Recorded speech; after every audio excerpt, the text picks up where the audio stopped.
Bismillahirrahmanirrahim. Bagaimana menjawab seorang Nasrani yang menghina Rasulullah SAW menikahi Aisyah saat masih kecil? Kasusnya di sosial media. Dibantah. Apa urusannya dengan Nabi SAW menikah dengan Aisyah? Apa urusannya dia mau mengurus Nabi kita? Gak ada urusannya itu. Gitu kan? Gak ada urusan sama sekali. Apa urusannya mereka mau mencampuri Nabi kita, mau menikah 9 kah, mau menikah 2 kah, mau menikah 3 kah? Itu kan Nabi kita, terserah. Kalau dia masuk agama Islam dan dia tanya kenapa begitu, baru dijawab. Urus saja, suruh urus agamanya sendiri, gitu kan? Anda kalau mau jawab, jawab saja. Urus agama Anda sendiri, nggak usah urus agama kami. Lakum dinukum waliyadin, gitu kan? Begitu saja. Kalau tetap saja orang-orang ini buat kemungkaran, Anda tidak punya power, doakan agar Allah binasakan. Memang begitu. Nabi SAW kunut nazilah sebulan. Waktu beberapa sahabat Nabi hafid Quran diutus oleh Nabi SAW untuk menjadi guru ke satu suku Arab. Suku Arab ini datang ke Madinah mengatakan, wahai Rasulullah, syahadat. Ternyata mereka munafik, mereka pura-pura. Kirimlah bersama kami beberapa sahabat Anda yang hafal Quran agar bisa mengajarkan kami. Nabi SAW dengan polos kirimin. Di tengah jalan dibunuhin sahabat-sahabat Nabi itu. Mereka sepakat dengan itu. Nabi SAW tidak tahu posisi suku itu di mana. Datang tiba-tiba syahadat dengan husnudzon dikirim. Maka Nabi SAW kunut nazilah. Kunut nazilah dikerjakan 5 waktu sholat. Subuh, duhur, asar, maghrib, isya. Kunut terus. Minta agar Allah binasakan mereka. Sampai Allah turunkan adab, satu suku semuanya mati.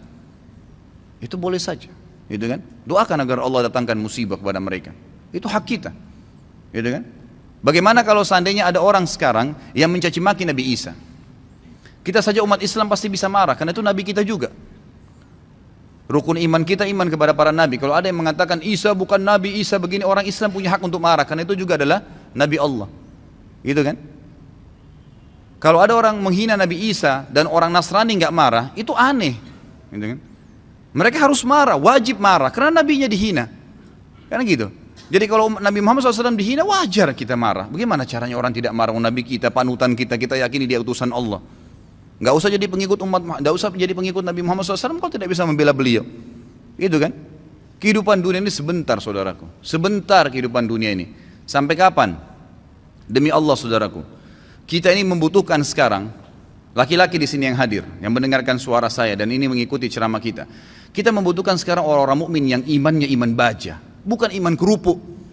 Yang kita butuh ini sekarang ikhwas sekalian dan akhwat di belakang sana yang mendengarkan saya dan mendengarkan ceramah ini. Kita butuh iman-iman baja yang kalau malam bangun dari ranjang, lawan syaitan untuk sholat tahajud, bukan tidur terus menerus. Kita membutuhkan iman baja ikhwas sekalian dan akhwat sekalian yang pada saat azan ke masjid, sholat, apapun tantangannya. Pada saat musibah datang bersabar mereka. Pada saat jihad dikumandangkan mereka berjihad di jalan Allah Subhanahu Wa Taala. Memang hidupnya untuk Allah Subhanahu Wa Taala. Kita butuh iman yang seperti ini. Ya memang baja apa yang Allah perintahkan, apapun tintangannya, halangannya kita lakukan, nggak peduli dengan dunia ini, apapun orang mau katakan. Akhwat kita di belakang sana, kami butuh sebagai laki-laki seorang ibu seperti Nusaybah binti Ka'ab, sahabiat yang luar biasa. Pada saat jihad dikumandangkan, Nusaybah binti Ka'ab membangunkan suaminya tengah malam mengatakan, wahai suamiku besok jihad, ikutlah. Dibangunkan anak laki-lakinya 5 orang, semua dikatakan anak-anakku bangunlah, besok jihad, ibu pun akan ikut. Semuanya satu keluarga pergi jihad. Ini yang namanya mukminah, imannya baja. Bukan suaminya mau bangun sholat malam, sebentar mas, jangan bangun dulu. Malah kempes, dikempesin. Suaminya mau poligami, jangan, saya cemburu. Hukum Allah Subhanahu Wa Taala.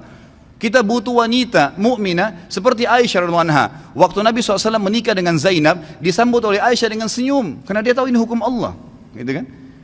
Masalahnya imannya iman baja, bukan iman kerupuk yang diketuk langsung pecah. Nah ini yang membuat umat Islam lemah, karena iman kita kendor, kempes, tidak ada apa-apa. Sedikit godaan syaitan, dibisikin sedikit langsung kendor. Pakai jilbab besar, kemudian digoda sama temannya, sedikit saja, oh kamu alimnya, ditinggalkan jilbabnya. Subhanallah.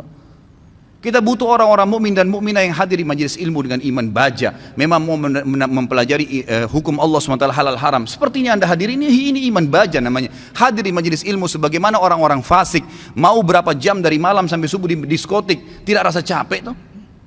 Kemarin ada ikhwah bilang sama saya, Ustadz antum gak capek dari pagi sampai malam ceramah? Saya bilang, ya akhi, orang di diskotik dari malam habis isya pulang kantor, duduk nyanyi sampai kupingnya itu, gendang kupingnya mungkin bisa pecah, musik dengan besar sampai subuh, minum khamr, mabuk, dia nggak rasa capek tuh, merasa oh saya tadi malam terhibur. Kenapa kita sebagai orang yang beriman tidak mengatakan saya terhibur dengan majelis ilmu, saya terhibur dengan bertemu dengan para ulama, dengan sholat malam, dengan membela agama Allah Subhanahu wa taala. Ini yang dibutuhkan, gitu kan? Kita butuh seorang muslimah, saudari kita yang seperti Rumaisa radhiyallahu anha, yang pada saat suaminya sedih, dia menghiburnya, anaknya mati. Suaminya sangat sayang dengan anak laki-lakinya. Pada saat meninggal dunia, kata Rumaisa radhiyallahu anha, jangan ada yang sampaikan kepada suami saya bahwasanya anak ini sudah mati, karena suami saya sangat sayang dengan dia. Waktu suaminya pamit pergi ke masjid, sholat maghrib isya, pulang habis isya, Rumaisa berdandan, pakai minyak wangi, masak masakan yang enak sekali, lalu dilayani suaminya. Begitu pulang, suaminya diajak makan, digodain, dirayu sampai berhubungan badan. Setelah puas suaminya kenyang, biologisnya selesai, perhatikan wanita mukminah yang faham di mana dia letakkan godaannya, imannya membawa dia bagaimana untuk bisa menghilangkan kesusahan suaminya, bukan jadi beban bagi suaminya. Dia mengatakan, wahai suamiku, dengan santun nih, anaknya mati, dia juga sedih sebenarnya, tapi bagaimana dia menghibur suaminya, dan dia tahu ketaatan pada suaminya, ketaatan kepada Allah Azza wa Jalla. Apa yang dia bilang? Wahai suamiku, bagaimana pendapat anda kalau seandainya tetangga pernah pinjamin sesuatu, lalu saja tetangga memintanya, pemiliknya minta benda itu, apakah kita akan mengembalikan? Kata suaminya, tentu saja, itu hak orang. Kata Rumaisa dengan tenang, dengan sangat luar biasa kasih sayang sama suaminya, dia mengatakan, wahai suamiku, kalau begitu berharaplah pahala dari Allah, karena ya, Allah SWT yang menitipkan anak kita telah mengambilnya. Suaminya langsung marah, mengatakan, kenapa kau tidak cerita dengan saya, wahai Rumaisa? Kau membiarkan saya memakan makanan, menikmatin tubuhmu, lalu kemudian kau memberitahukan setelah itu bahwasanya anak kita mati, gitu kan? Dengan sangat tenang. Lalu kata Rumaisa, itulah yang saya ingin lakukan untuk menghiburmu. Lalu kata suaminya, saya akan laporkan kepada Nabi SAW. Suaminya pergi ke Nabi SAW malam itu, berkata, ya Rasulullah, begini yang terjadi. Nabi SAW senyum, ya, lalu berkata, apakah kalian berhubungan malam itu? Kata keduanya, iya ya Rasulullah. Kata Nabi SAW, semoga Allah berkahi, betul hamil dari gara hubungan malam itu, dan tahun depannya lahir seorang anak mujahid dari kalangan sahabat yang hanya besar mati syahid di jalan Allah Subhanahu wa taala. Ini yang kita butuhkan, orang-orang yang punya iman, ikhwah sekalian. Sampai kapan kita mau berlalai-lalai, gitu kan? Sampai kapan kita mau berlemah-lemah, malu dengan pakai busana muslim, subhanallah, gitu kan? Malu dengan simbol Islam, subhanallah. Nggak usah jadi muslim sekalian. Saya berapa kali nasihati ikhwah dan akhwat saya, kalau ada yang bertanya, Ustaz, ada satu tetangga saya, ada saudara saya murtad, bagaimana saran anda? Saya bilang, tinggalin dia. Islam gak butuh dengan orang murtad, biarin dia murtad, masuk neraka sendiri.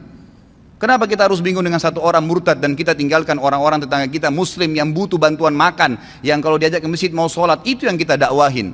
Orang yang tidak mau iman tinggalin aja, gak usah diikutin, gitu kan? Ngapain kita berjalan di belakangnya merayu dia untuk supaya dia kembali ke dalam Islam? Gak usah. Doain mungkin, mendakwahin boleh, tapi gak usah kita sedih, ya kan gitu. Jadi kita harus menetapkan semua pada tempatnya masing-masing.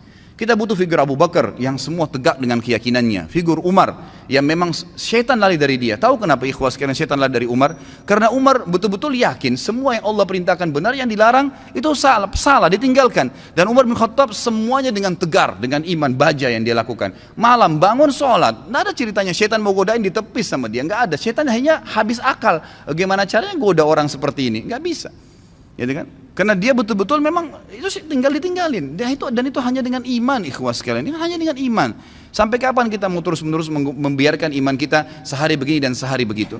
Sampai kapan antum mau mengatakan, dan perempuan di antun di belakang mengatakan, sampai kapan kita mau mengatakan, oh iya nanti, oh iya ya, sampai kapan oh iya ya ini? Sampai malaikat maut mencabut roh kita baru kemudian kita mau sadar? Subhanallah. Majelis ilmu seperti ini tujuan utama mengubah menjadi orang yang lebih baik. Kalau antum datang di sini dan tidak bisa mengubah, antum bisa rajin sholat malam, antum rajin menjaga hukum-hukum Allah SWT, meninggalkan yang haram, menikmati yang halal. Perempuan-perempuan di sana di belakang, kalau anda datang ke sini tidak bisa mengubah, anda tutup aurat, anda lebih baik daripada sebelumnya, anda bisa mengatur, ya, menikmati apa yang halal, tidak memamerkan aurat anda di sana sini, maka jangan hadir. Karena majelis ilmu tujuannya untuk itu. Melahirkan orang-orang yang imannya iman tegar, iman baja, yang memang tidak mudah goyah, ikhwas sekalian. Kadang-kadang subhanallah baru diminta waktunya untuk sholat malam, kita nggak mau bangun sholat malam. Bagaimana kalau diminta ditumpahkan darah jalan Allah Subhanahu Wa Taala? Sudah sulit, kan gitu. Baru diminta infak saja, Sudah beragam macam bisikan syaitan, kita sudah mengiyakan bisikan syaitan itu.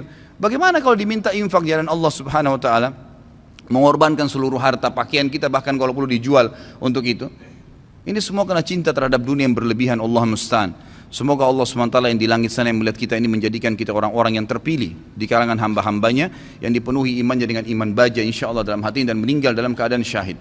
Ya Allah, saya meminta kepadamu atas namamu yang maha mulia agar engkau menjadikan aku secara khusus dengan keluargaku ya Allah semuanya mati syahid di jalan Allah dan semuanya memiliki iman-iman yang baja dari keturunan dan seluruh istri dan anak-anakku dan juga semua yang hadir di sini ya Allah, semoga engkau berikan apa yang terbaik dari hamba-hambamu. Jadi mudah-mudahan kita tidak termasuk orang-orang yang lemah dan orang-orang yang sama sekali meninggal dalam kondisi nanti menyesal, oh kenapa ya, oh seandainya ya, sudah nggak ada gunanya ikhwah. Sekarang saatnya berubah.